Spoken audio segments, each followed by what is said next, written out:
Hi guys, आप लोग कैसे हैं। मैं मोहम्मद मिकाइल अंसारी और आप लोगों का मेरे इस यूट्यूब चैनल स्टडी मित्र मिकाइल में वेलकम है। दोस्तों, हम लोग अभी टेंस पढ़ रहे हैं जो कि दूसरे तरीके से, और एक कंप्लीट टेंस हम पढ़ चुके हैं। दोस्तों, जो दूसरे तरीके से हम लोग पढ़ रहे हैं उसमें दोस्तों आज का जो हमारा टॉपिक है और आज हम लोग जो सीखने वाले हैं वो ये है दोस्तों कि ऑल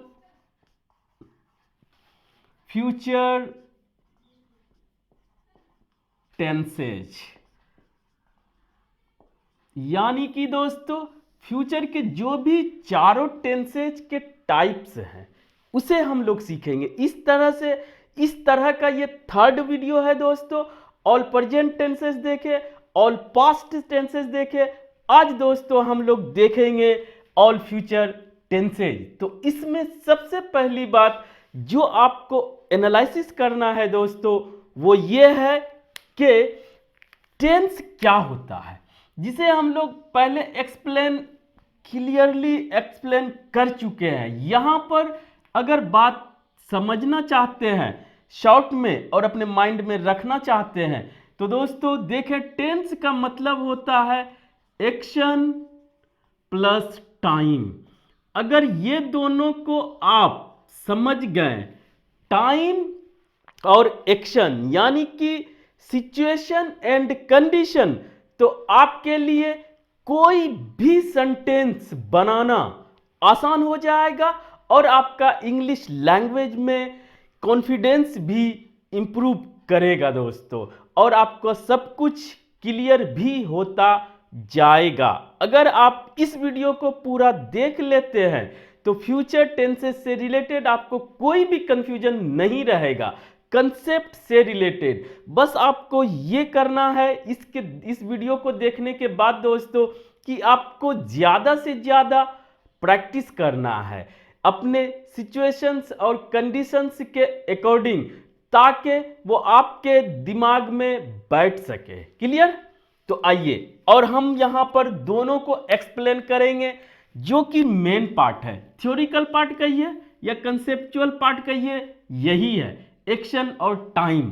तो दोस्तों हम लोग इसे पहले भी स्टेप वाइज पढ़े हैं, आज बस 2 स्टेप मैं करूंगा, तीसरा स्टेप दोस्तों आपको करना है। बस 3 स्टेप्स में आप सभी को कर लेंगे। बस दोस्तों लास्ट तक बने रहिए, और इस वीडियो को पहली बार देख रहे हैं तो लाइक के साथ साथ सब्सक्राइब भी कर दें इस चैनल को दोस्तों। ठीक है, तो आइए दोस्तों अब शुरू करते हैं। तो पहला हमारा क्या है, स्टेप 1। स्टेप 1 जो कि दोस्तों अगर नाम देना चाहें तो दे सकते हैं टाइम लाइन। और टाइम लाइन क्या होता है, टाइम को लाइन पे समझना। ठीक है, तो वहां से देखते हैं। ये जनरल बातें हैं, उसी से हम लोग को रिलेट करेंगे। ठीक है, टाइम आप जानते हैं क्या होता है दोस्तों, टाइम चेंज ऑफ स्टेट। ठीक है, ये दोस्तों हमारा क्या होता है, 3 पार्ट में इसे डिवाइड किया गया है। ठीक है, तो पहला को बोला जाता है प्रेजेंट, जो बहुत बार कर चुके हैं दोस्तों। प्रेजेंट जो कि अभी की बात करता है, और ये एक मोमेंट होता है। ये मोमेंट चाहे इसे रेफरेंस पॉइंट बोले, जो कि आप जी रहे हैं वो मान लें। ठीक है, और आप जितना जी चुके, बिता चुके, वो हमारा पास्ट। ये क्या हो सकता है दोस्तों, ये ड्यूरेशन हो सकता है यहां से यहां तक का। ठीक है, अब आइए दोस्तों तीसरा जो हमारा होता है वो होता है फ्यूचर, और इसी पे टेंस आधारित डिपेंडेंट है। ठीक है, और ये क्या होता है दोस्तों, यहां से आपको कुछ नहीं पता है क्या होने वाला है, बस एक्सपेक्टेशन है, इमेजिनेशन है, उम्मीद है। एक्सपेक्टेशन है, ठीक है, उम्मीद है। लेकिन टेंस का ऐसे बहुत से बुक्स में है मॉडर्न में कि फ्यूचर टेंस कुछ होता ही नहीं है। लेकिन दोस्तों ये एक ट्रेडिशनल टेंस में होता है, और इसे कंपटीशन हो चाहे एकेडमिक हो, सब जगह अभी भी पढ़ा जा रहा है, समझा जा रहा है, बोला जा रहा है। तो हम लोग भी इसे पढ़ेंगे, सीखेंगे, समझेंगे, बोलेंगे, लिखेंगे, सब कुछ करेंगे दोस्तों। तो ठीक है, तो फ्यूचर, तो टाइम आप समझ गए 3 होता है, और ये एक्सपेक्टेशन है, ये मोमेंट, ये सब समझ गए दोस्तों। अगर फ्यूचर की बात करें और इसमें टेंस की बात करें दोस्तों, तो टेंस क्या हो सकता है आप पहले से जानते हैं, future indefinite tense. Clear? Future indefinite tense एक होगा दोस्तों, जिसे कि फ्यूचर इंडेफिनिट को सिंपल फ्यूचर भी बोला जाता है। दूसरा दोस्तों, फ्यूचर अब नहीं लिखते हैं, दूसरा कॉन्टिन्यूअस टेंस, ठीक है।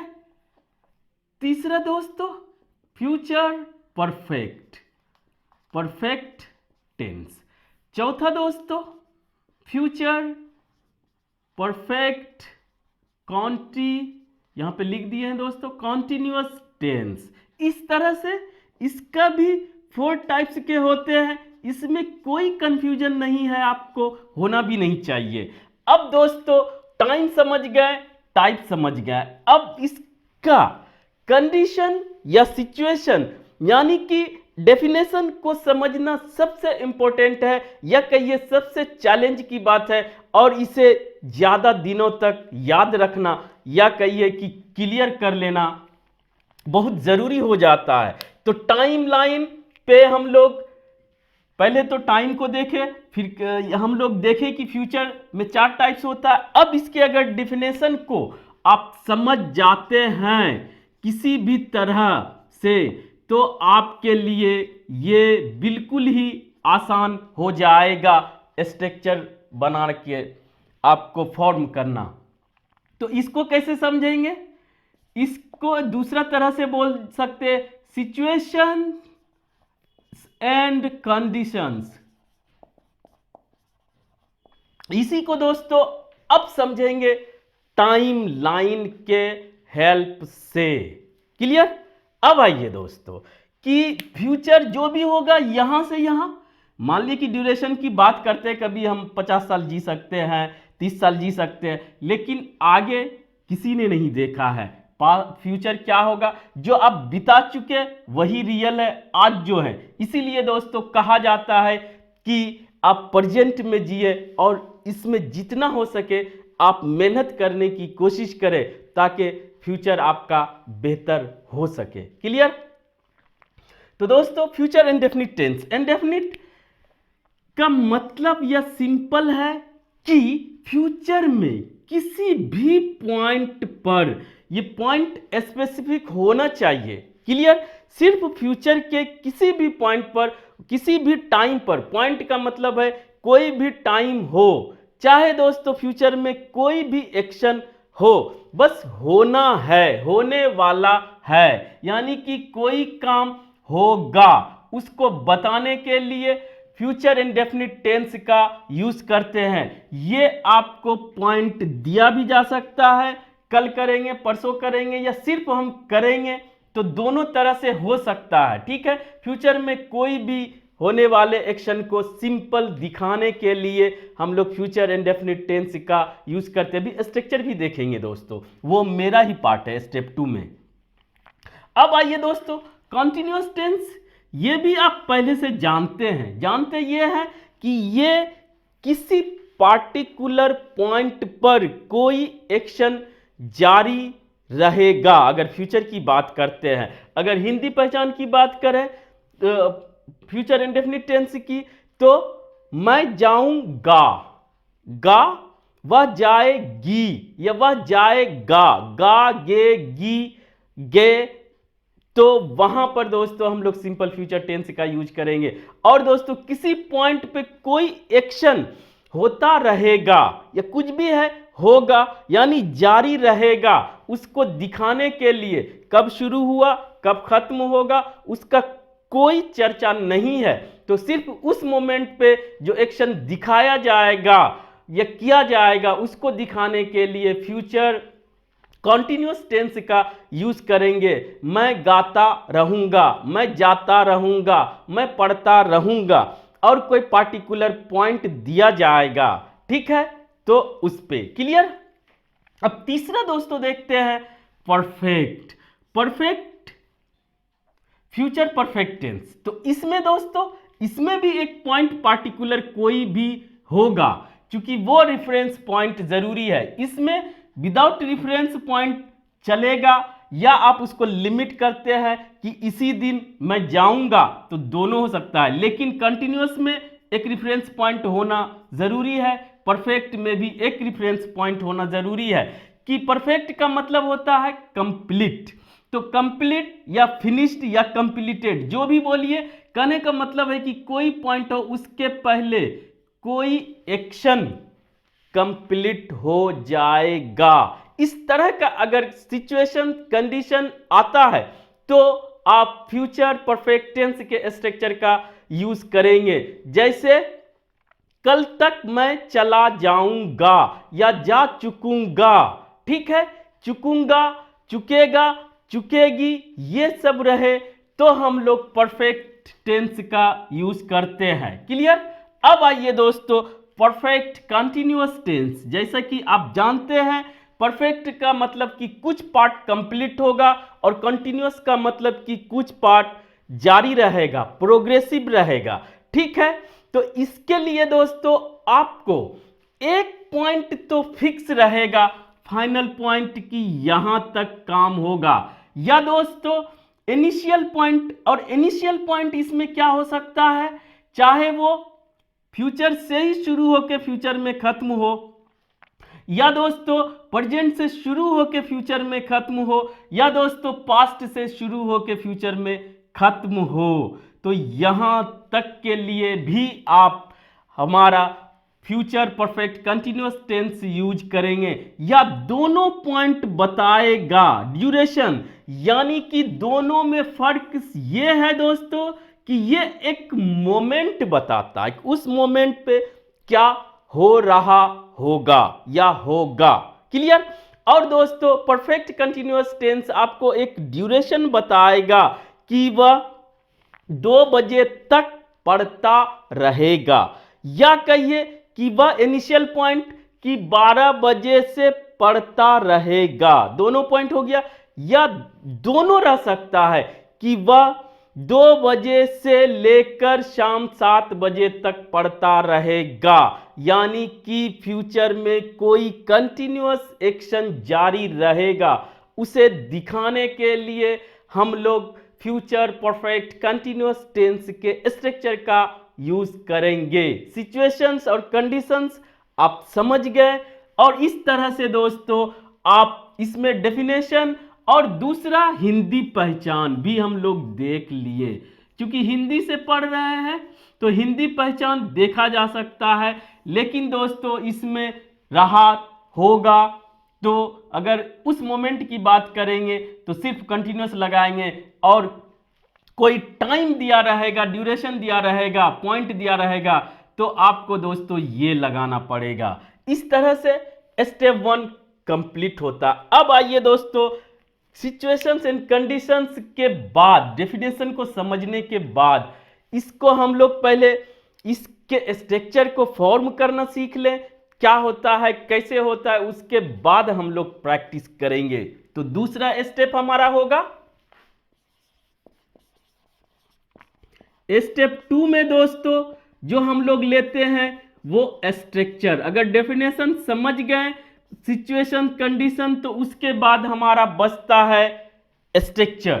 तो स्ट्रक्चर जो सिंपल होता है, general structure, subject plus verb plus object, ये जनरल है। उसमें दोस्तों वर्ब के जगह पे helping verb, main verb, models ये भी आ सकता है। और दोस्तों ये वर्ब का डिफरेंट फॉर्म्स भी आ सकता है, जैसे कि हम लोग पहले भी कर चुके हैं कि ये एक्शन वर्ब कहिए या जो भी वर्ब 5 फॉर्म में होता है, ये पहले बहुत कर चुके हैं दोस्तों। अब आइए स्ट्रक्चर की बात करते हैं। तो पहला हमारा है फ्यूचर, शॉर्ट में लिखते हैं फ्यूचर इंडेफिनिट टेंस। इसका अगर पॉजिटिव स्ट्रक्चर की बात करें तो दोस्तों सब्जेक्ट जो एक्शन को परफॉर्म करता है या जिसके बारे में बात की जाती है या जिस पे एक्शन परफॉर्म होता है, तो सब्जेक्ट प्लस दोस्तों फ्यूचर के एक्शन को बताने के लिए हमारे पास दो वर्ड्स हैं, वो मॉडल्स कहलाता है, लेकिन यही दो वर्ड्स हैं जो कि फ्यूचर बता सकता है, वो है शैल या विल। ठीक है दोस्तों, पहला कंडीशन। और उसके बाद हमारा ये तो हेल्पिंग वर्ब कहिए, हेल्पिंग वर्ब के ही रूप में यूज होता है मॉडल्स, ये फ्यूचर बताता है। क्लियर। और दोस्तों ये भी समझ लें कि मॉडल्स जो भी होता है वो अपने जस्ट बाद लेता है वर्ब का फर्स्ट फॉर्म या कहिए दोस्तों बेस फॉर्म, और ऑब्जेक्ट या अदर वर्ड्स वो आता है, लेकिन यहां तक में हमारा सेंस कंप्लीट हो सकता है। इसीलिए सब्जेक्ट और वर्ब पे ही ज्यादा जोर देना है और समझने की कोशिश करना है। ऑब्जेक्ट लगाने, एडवर्ब लगाने और चीज लगाने आप धीरे धीरे सीख जाएंगे। यह हुआ दोस्तों। दूसरा हमारा है फ्यूचर कंटिन्यूअस टेंस। तो इसमें दोस्तों सब्जेक्ट प्लस शैल या विल रहेगा, प्लस दोस्तों इसके साथ V1 लेता है और इसमें बी खुद आ जाता है दोस्तों। उसके बाद हमारा कंटिन्यूअस एक्शन दिखा रहा है इसमें, तो वहां पर दोस्तों चाहे V4 कहिए या V1 प्लस ING यूज होता है प्लस ऑब्जेक्ट, कोई कंफ्यूजन नहीं। ये हमारा कंटिन्यूअस एक्शन दिखाता है। और शैल या विल हमेशा V1 लेता है, तो ये बी खुद आ जाता है B1 का जगह को पूरा फिल करने के लिए, उसके बाद ही ये आप लगाएंगे।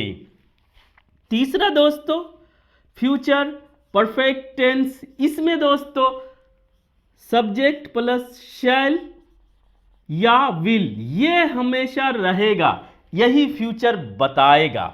उसके बाद दोस्तों परफेक्ट के लिए हमारा आता है have plus V3 plus object. Clear. यहां पर भी कोई दिक्कत नहीं, इसे थोड़ा सा एक्सप्लेन करेंगे लिखने के बाद दोस्तों।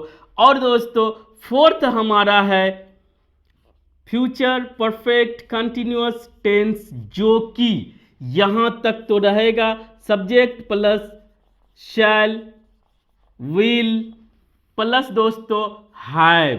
हैव के बाद दोस्तों हैव भी हमारा V3 लेता है, तो वहां पर बी का थर्ड फॉर्म बीन होगा। उसके बाद दोस्तों उसके बाद हमारा V4 कंटिन्यूअस दिखाने के लिए, यहां पर ये खत्म नहीं होता है, ऑब्जेक्ट रहे ना रहे बाद में रहे।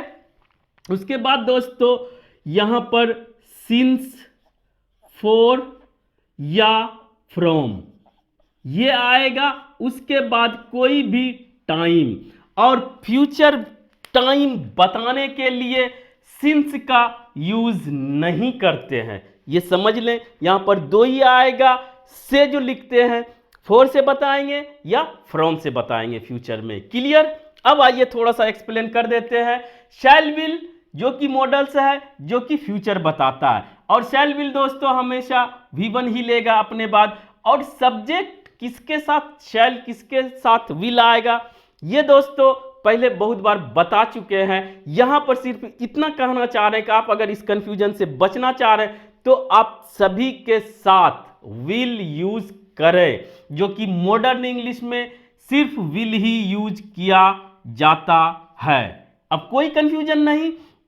और यहां पर दोस्तों हैव के अलावा हैज या हैड नहीं लगाएंगे। क्लियर। और से के सेंस में जो टाइम देगा वो दोस्तों सिंस नहीं लगाएंगे, फॉर और फ्रॉम यूज करेंगे। उसके बाद फ्यूचर का टाइम हो, चाहे दोस्तों इनिशियल पॉइंट है तो वो कोई भी टाइम हो सकता है। इस तरह से दोस्तों ये दूसरा स्ट्रक्चर। और इसका निगेटिव इंट्रोगेटिव जब मॉडल्स हो तो निगेटिव या इंट्रोगेटिव बनाना आसान हो जाता है। कैसे कि नोट लगा के बनाते हैं। तो जब भी आपको सेंटेंस में मॉडल वर्ब के रूप में कुछ भी दिखे, नोट उसके जस्ट बाद लगा दे, बाकी कुछ नहीं देखे। यहां पर नोट लगा सकते हैं, लगा नहीं, यहीं पर लगेगा और यहां पर लगेगा दोस्तों। ये भी है, ये भी है, लेकिन आपको यहां पर लगाना है। यहां पर भी दोस्तों हैव के बाद देखे होंगे, लेकिन अगर मॉडल्स है तो सिर्फ मॉडल के बाद नोट लगाएंगे, निगेटिव आपका बन जाएगा। और इंट्रोगेटिव, अगर इंट्रोगेटिव की बात करें तो वो उसे कैसे बनाया जाता है कि सब्जेक्ट से पहले हेल्पिंग वर्ब को निकाला जाता है। तो यहां पर दोस्तों मॉडल्स जो है as a helping verb use होता है, तो आप उसे निकाल दे, जो कि आसान है। शैल या विल, या सिर्फ विल, सब्जेक्ट के पहले, सब्जेक्ट के पहले विल, सब्जेक्ट के पहले विल लगा दे, या और कोई भी जनरल मॉडल्स आता है और उसका आपको इंट्रोगेटिव बनाना है तो उस मॉडल्स को बाहर कर दे। बाकी लास्ट में क्वेश्चन मार्क देना ना भूले दोस्तों, ये इंट्रोगेटिव सेंटेंस का पहचान है। इस तरह से हो गया दोस्तों। अगर और जानना चाहते हैं तो हम लोग एक टेंस में 6 स्ट्रक्चर्स पॉसिबल है। इस तरह से 4 टेंसेज में हम लोग 24 स्ट्रक्चर्स क्रिएट कर सकते हैं और इस पे हम लोग इंग्लिश बोल सकते हैं। तो मेरे तरफ से 2 स्टेप्स था, अब आपके तरफ से दोस्तों एक स्टेप है जिसे आप खुद करने की कोशिश करें। वो यहीं पे लिख देते हैं दोस्तों। और वो स्टेप क्या है? स्टेप 3 में आपको क्या करना है? एप्लीकेशन। आप जान रहे हैं कि किसी का यूज के बिना कैसे उसको पॉसिबल है कि वो हम उसे सीख सकते हैं, या यूसेज। थ्योरेटिकल पार्ट उतना इंपॉर्टेंट नहीं होना चाहिए, आप प्रैक्टिस ज्यादा से ज्यादा करें, तभी वो आपका अपना हो सकता है, या आपके दिमाग में सबकॉन्शियस माइंड में वो जगह बना सकता है, सिर्फ प्रैक्टिस के बदौलत। प्रैक्टिस। और दोस्तों तीसरा स्टेप यही है, और ये कौन करेगा? मेरा इस बोर्ड पे पॉसिबल नहीं है दोस्तों, वो आपको किसी बुक से करना पड़ेगा। आप अपने ही लेवल का बुक उठाएं और उसको ये सिर्फ आप करें दोस्तों, ओनली फॉर यू। क्लियर? और दोस्तों यहीं पर टेंस को हम लोगों ने देख लिया, all present tenses, all past tenses, all future tenses. 3 videos में इस तरह से हम लोगों ने देखा दोस्तों।